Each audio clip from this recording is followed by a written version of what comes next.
Okay, I'm going to begin by highlighting underneath my eyes, and I like this area to be really super bright, so I'm using a really light concealer and I'm packing this in a triangle shape.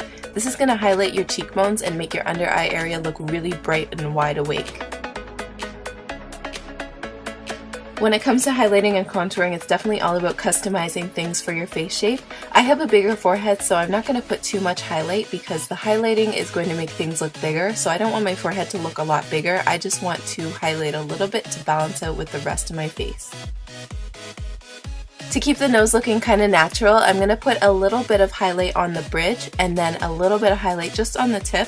This is going to make your nose look slender and pointy. When I go to blend out my contour, I want a lighter shade to be able to mix it with and make it look like a nice gradient effect. So I'm taking this lighter color and I'm putting this underneath my jaws and beside my mouth to brighten things up. Okay, we're going to move on to contouring, and you don't need any special products for this. Just pick a foundation or a concealer that's at least 3 or 4 shades darker than your face. I'm mapping out my chin and contouring around it as well as my jawline, and this is going to make my face appear more defined and my chin more pointy.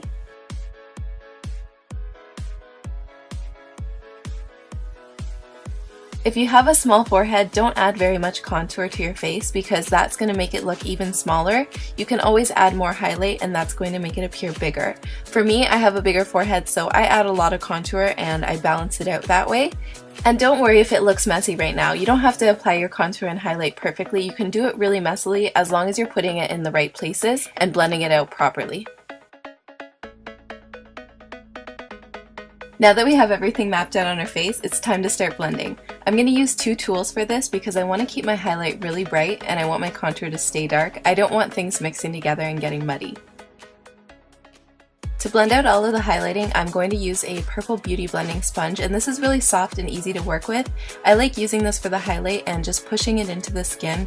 Don't use any swiping motions because you're going to move the product around and you want everything to stay exactly where you put it.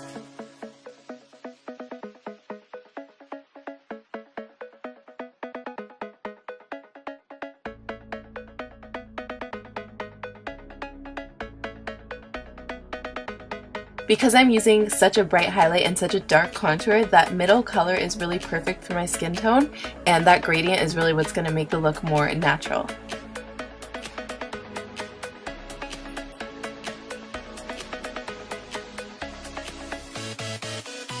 This is all about blending, and even though it might seem a little bit messy and it might seem like things aren't coming together perfectly, just keep blending and keep blending, and if you need to add more product, go ahead and do that until you like what you see.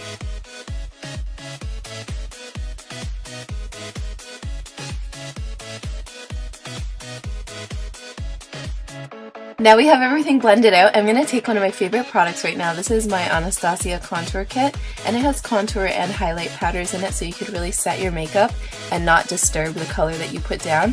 I'm using the bronzers to set the perimeter of my face, and then I'm pressing in with a sponge the highlight color, and that's just going to set everything, make sure it stays in place all day.